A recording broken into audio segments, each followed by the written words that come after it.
Bom, pessoal, nessa aula a gente vai aprender a calcular a regra de 3 simples, tá?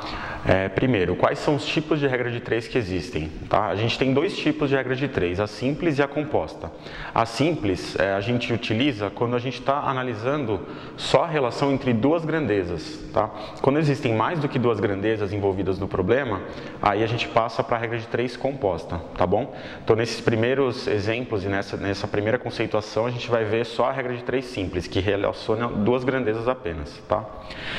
Então, para que serve a regra de 3? Primeiro, quando a gente tem uma relação entre duas grandezas e a gente já tem uma relação estabelecida entre as duas e num segundo momento a gente tem um valor para uma delas e quer descobrir o valor da outra, aí a gente utiliza a regra de 3 para descobrir quanto vale essa outra grandeza nessa segunda situação, tá? Então vamos ver primeiro alguns exemplos para entender isso aí exatamente como funciona, tá?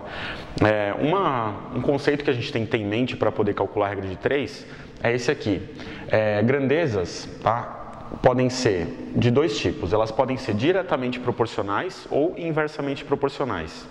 Grandezas diretamente proporcionais são grandezas que são relacionadas de forma que quando uma aumenta, a outra também aumenta. Por exemplo, o preço de um produto, né, de uma mercadoria e a quantidade de mercadorias, né? Se você está comprando mais mercadorias, o preço dessas mercadorias, né, o preço total, vai aumentar também. Tá? Então é um exemplo de grandeza diretamente proporcional.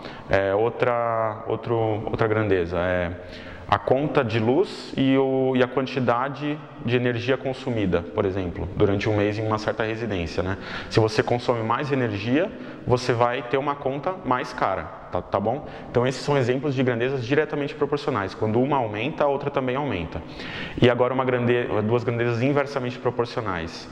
Pode ser, por exemplo, a quantidade de trabalhadores numa obra e o tempo necessário para a conclusão daquela obra, né? Se você tem mais pessoas trabalhando na obra, o tempo necessário para concluir a obra vai ser menor, tá? Então, quando uma grandeza cresce, a outra diminui, tá ok? Esse, então, é o conceito de grandezas inversamente proporcionais, tá bom? Então, para cada um desses tipos de relação, a gente vai ter uma forma diferente de calcular a regra de 3, tá? Mas a gente vai ver aqui uma forma bem simples de fazer isso aí. Então vamos direto para um primeiro exemplo aqui, com duas grandezas diretamente proporcionais. Então o seguinte exemplo, Romildo trabalhou 30 dias e recebeu R$150. Em quantos dias de trabalho ele receberá R$200? Então, como que a gente estrutura a regra de 3, tá? Primeira coisa é colocar as grandezas em duas colunas, uma ao lado da outra, tá bom? Quais são as grandezas que estão envolvidas nesse problema, né? É o número de dias de trabalho e o salário recebido, tá? Então, a gente pode colocar aqui numa coluna dias e na outra coluna salário. E aí a gente vai colocar agora aqui os valores de dias que ele deu no problema e aqui os valores correspondentes de salário, tá? Então, quando ele trabalhou 30 dias, ele falou aí que o Romildo recebeu R$150, tá? E aí ele pergunta, em quantos dias de trabalho ele vai receber R$200? Então, no valor que a gente quer saber, a gente coloca X, tá? E aí que vem a regrinha para a gente caracterizar diretamente o inversamente proporcional. Sempre nos problemas a gente vai analisar o seguinte, quando uma das grandezas aumenta, a outra grandeza diminui ou aumenta também, né? Nesse caso, dias e salário são diretamente proporcionais, né? Quando um aumenta, o outro também aumenta. Então vou colocar uma seta para cima nas duas grandezas, tá? E quando eu tiver grandezas diretamente proporcionais, eu vou passar para o segundo passo da regra de 3, que é dividir agora um valor pelo outro, tá? Então, como as duas grandezas estão com a seta para a mesma direção, se eu dividir o de cima pelo de baixo em dias aqui, eu vou igualar isso a uma divisão do de cima pelo de baixo no salário, tá? Então, nesse caso, eu vou ter o quê? 30 sobre x é igual a 150 sobre 200. Tá ok?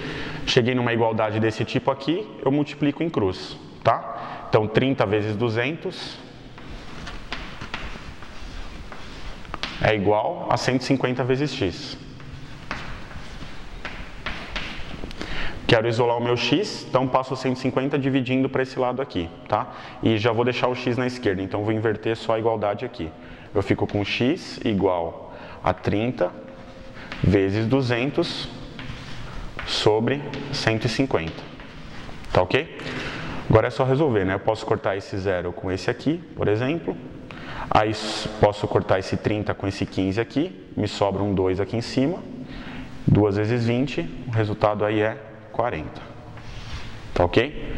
Então, quando ele trabalhar 40 dias, ele vai receber R$200, tá ok? Agora a gente vai ver um exemplo com grandezas inversamente proporcionais, tá? Então, 5 pintores levam 40 dias para pintar uma escola. No mesmo ritmo de trabalho, quanto tempo levariam 10 pintores para pintar a mesma escola? Vamos lá. De novo, a gente vai seguir a mesma ordem que a gente fez antes, tá? Então, a primeira coisa é colocar as grandezas em duas colunas, tá?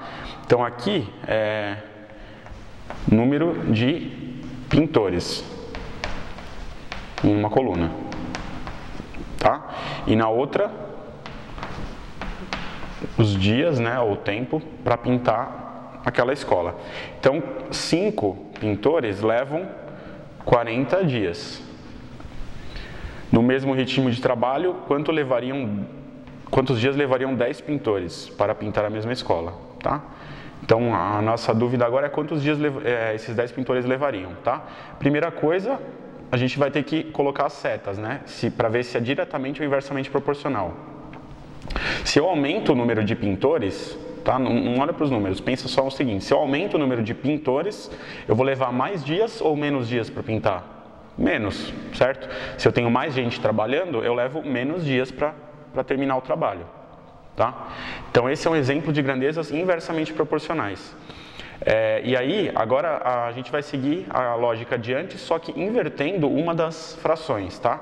Então se a gente pegar o de cima pelo de baixo nos pintores, como as setas estão inversas, na fração dos dias, a gente vai pegar o de baixo pelo de cima, tá ok? Então aqui vai ficar o quê? 5 sobre 10 agora é igual a x sobre 40, tá bom? E agora é só isolar o x, tá? Preciso multiplicar em cruz? Não. Se eu tenho o x aqui em cima, ao invés de multiplicar em cruz, né, e depois passar o 10 dividindo, eu posso deixar esse 10 aqui já, simplesmente passar esse 40 multiplicando aqui em cima. E aí eu já isolei o x, tá? Então x é igual a 5 vezes 40 sobre 10.